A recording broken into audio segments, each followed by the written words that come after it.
Hey, how's everybody doing? This is definitely my first YouTube video, so, second as far as me recording. But I thought I would use this platform as an opportunity to kind of speak my mind and express myself about certain things. And one particular topic, I want to cover is it's funny how people look at you in a certain manner until they realize it's more to you than what they seen and what you thought. Um, that's exactly how you know who to keep around you and who to dismiss. Not dismiss in a bad way or a negative way, but to kind of keep them at a distance and love them at a distance. Um, it's really important, especially in this season coming up. You really have to be observant. You have to pay attention to who's in your corner. One thing I've noticed, and this is something that just kind of dropped in my mind a while back. If you ever really want to know who's in your corner when you're going through one of the worst times or the darkest seasons of your life, take an inventory and see who's really there, who's genuinely there. They're not there putting on the front, pretending to be there, and they're not, or in front of people they pretend that they're there. But when the doors are closed and everybody are going about their business, you reach out, or they can't even pick up the phone to say hello or hey, how you doing, checking on you, calling you. You have those people that will, you know, honor those people, keep those people close. Those people are your ride or die. They got your back no matter what. And then you got some people, once God elevates you or bring you in a position of restoration and you up, and it seems like you're surrounding yourself with the who's who, you got to keep them people at a distance because they're just opportunists. They like the idea of the limelight. You have to really keep those people at a distance. So many times over the past 10 years, I've just sat back. I'm 32 years old now. So even going back to 20, I sit back and I watch people and I observe.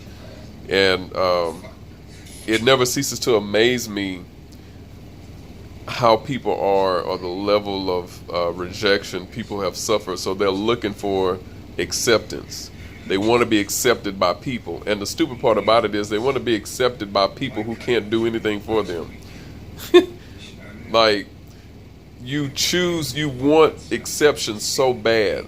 And don't get me wrong, all of us do. It's very important to feel accepted into something. That's why people have clubs. They join, teams. Even on the bad side of things, people join gangs. They want to feel accepted. If there's a level of rejection in your home growing up, then once you get to in your adolescent stages or you get into adulthood, you're going to yearn for acceptance. That's normal because it's a human trait and human behavior. But at the same time, you have to be mindful of the people who you want to accept you. First of all, you need to make sure that you're accepted by God first. That's the first thing. It is no point in sitting up here trying to please people and you disappointing God. These people can't bless you. They blood don't atone for your sins. If you cut them and bleed and you relying on their blood to cover you, you in trouble. And that's just real. You in trouble. Make sure God accepts you over everybody. Because at the end of the day, he has the final say so. Everything he speaks is set in stone and can't nobody change it unless he decides to. Make sure God accepts you first and foremost. Pay attention of the people who you want to accept you. Don't just be following behind some random people because there's a level of popularity that they've gained. Because, you never know. You really have to have discernment and pay attention to folks, because some people can have a huge level of insecurities that they like the attention and they like, in other words, you have attention whores. It's all about them. I gotta be seen. It's about me. I like the limelight. And they draw onto that with no intent to benefit the person that's subservient to them. Let me use that. So pay attention to who you actually choose to be accepted by. Please pay attention. But sometimes it's good to, like, I'm in the process myself of analyzing some things within myself. There are certain things I know I need to change, especially being 32 years old. There are certain things that I need to be mindful of. Like, my weakness is I really have to stop procrastinating. That's my biggest flaw. It's procrastination. I have a lot of great potential, but my procrastination really sticks with me. So, that's one of those things I've sat down and I evaluated. And so I'm getting ready to take the necessary steps to change that. So no longer will I just sit back and wait to the last minute. It's like, if I get on something, I got to jump on it, stay on it. That's a goal of mine. That's one goal I need to reach. Periodically, I'm going to jump back on here, and I know right now I look a mess. That's fine. I ain't really too concerned about how I look at the moment with this corona stuff going on. My barbershop just opened up, so I'm going to get a haircut and a fade and a shave and all this other good stuff. So I ain't really concerned about that. But, man, be mindful. Be mindful of who you want to accept you. Not just anybody. Make sure they're doing something. Make sure they're doing something that can benefit you, not for selfish gain, but to also help other people. Like, they bring you up to get you into a good position so you can reach back. Always look for those people, the people that's actually doing something that's benefiting their community. Whether it's a church or some type of organization. Always make sure it's people that have their hands active in something, that's benefiting to children, youth. I mean, they're the next generation. They're coming up. It's vitally important to really train them up, get the necessary tools they need, because they're going to be running this country in the next 10 to 15 years. It's always important. But be mindful, man. Be mindful who your circle is. If you don't have anybody that's challenging you to be better, to do better, have accountability partners, man, change your circle. Clear as that. Change your circle. You don't need to be hanging around people that, talk a good game, or you have like people that are secretly competing with you. You don't even know it. You didn't sign up for the competition. You're just trying to do good for yourself. But you find yourself in this awkward situation to where it's like you're competing unnecessarily.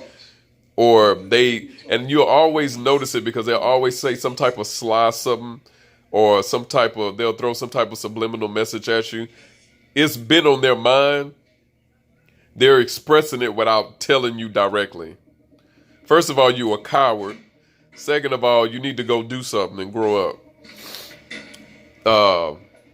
Because it's really not that serious. But, man, be mindful. Be mindful who you have. Pay attention. Use discernment. About who's around you. Don't just have anybody around you. Because some people attach themselves to you because they benefit from you. They don't like you. They like what you can do for them. They like for example, if you go somewhere and you're the one always paying for the bill, you go to a restaurant, they pay. Them people don't never kick in. They don't offer you no gas money, none of that stuff. You need to keep them people away. They leeches.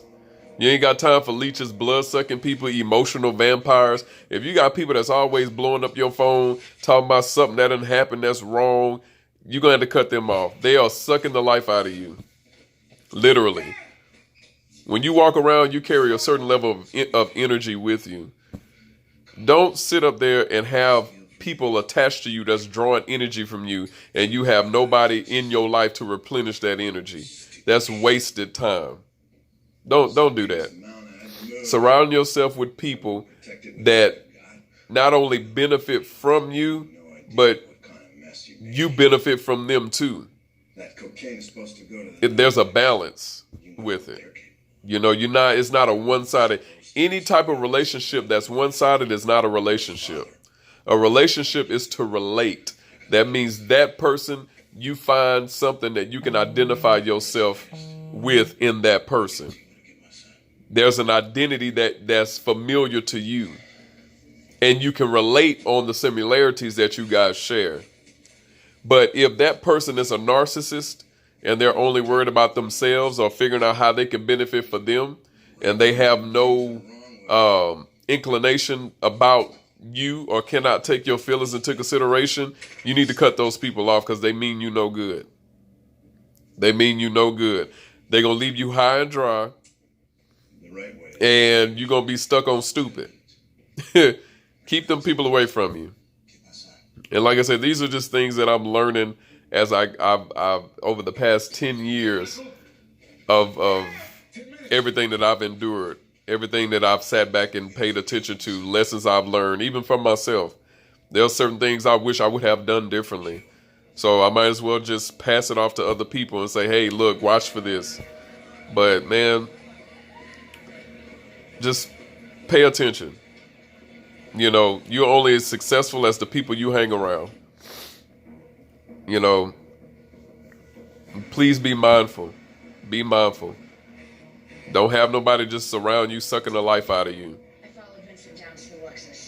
Like you're pouring so much of yourself into somebody else, you don't even have enough energy to deal with you. Or the energy you do have is very little, and you're only able to complete so much. Because you're so focused on everybody else. You're focused on that. Sometimes it's okay to be selfish. Pray for them people. Keep them in prayer. Lord, help them. But you got to keep them at a distance. Stay away from emotional vampires. Stay away from them. And don't be the person that you can identify everybody else's situation, but you're too oblivious to see your own. That's why even in this video, I just let you know one of my weaknesses that I'm planning to change. I'm not going to ever get on here and say something as though I have it all together or I've done everything right. No, I'm doing this as a means to people to benefit off of certain decisions that I've made that I should not have done, or mistake. We all human. We all gonna make mistakes. We all gonna do something that we regret. It's life. The whole key to making a mistake, use it as a learning experience. Your bad decisions, use them as lessons. Like, man, just that's what it should be. Lessons and learning experiences. You know, learn from them, benefit from them. You know, but yeah, don't have nobody around you that. And if you have a funny feeling in your gut about somebody, 9 times out of 10, that's the Lord telling you. You might want to follow that. It'll save you some heartache in the long run. I promise you it will. A lot of times, like I said, it goes back to wanting to be accepted. And it's a good thing. I'm not knocking it, because we all do. But sometimes if you're not careful and you're not watchful, that can get you in trouble. It can really get you in trouble. So pay close attention to that. But don't, like I said before earlier, don't be those people like people that's on Facebook. Oh my God, they love to criticize.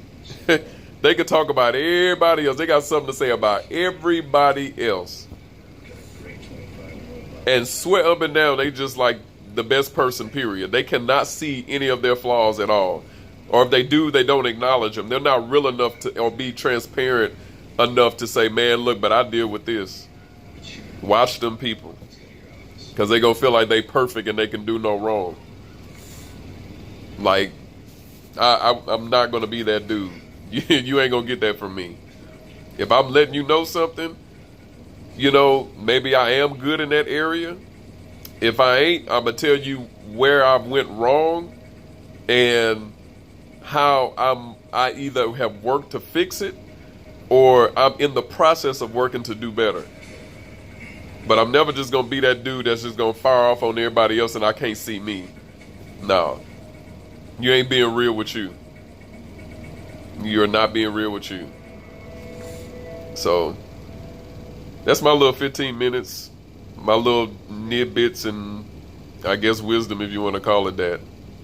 But yeah, like I said, once this Corona stuff is over and done with, I will have a fade by next week, and shaved up and all that other stuff. But I'm not too much worried at the moment about that. So if you comment on it, just for future reference, just to let you know, I really don't care. I really don't. But hopefully the information was worth more than a haircut. So go ahead and marinate on that a little bit.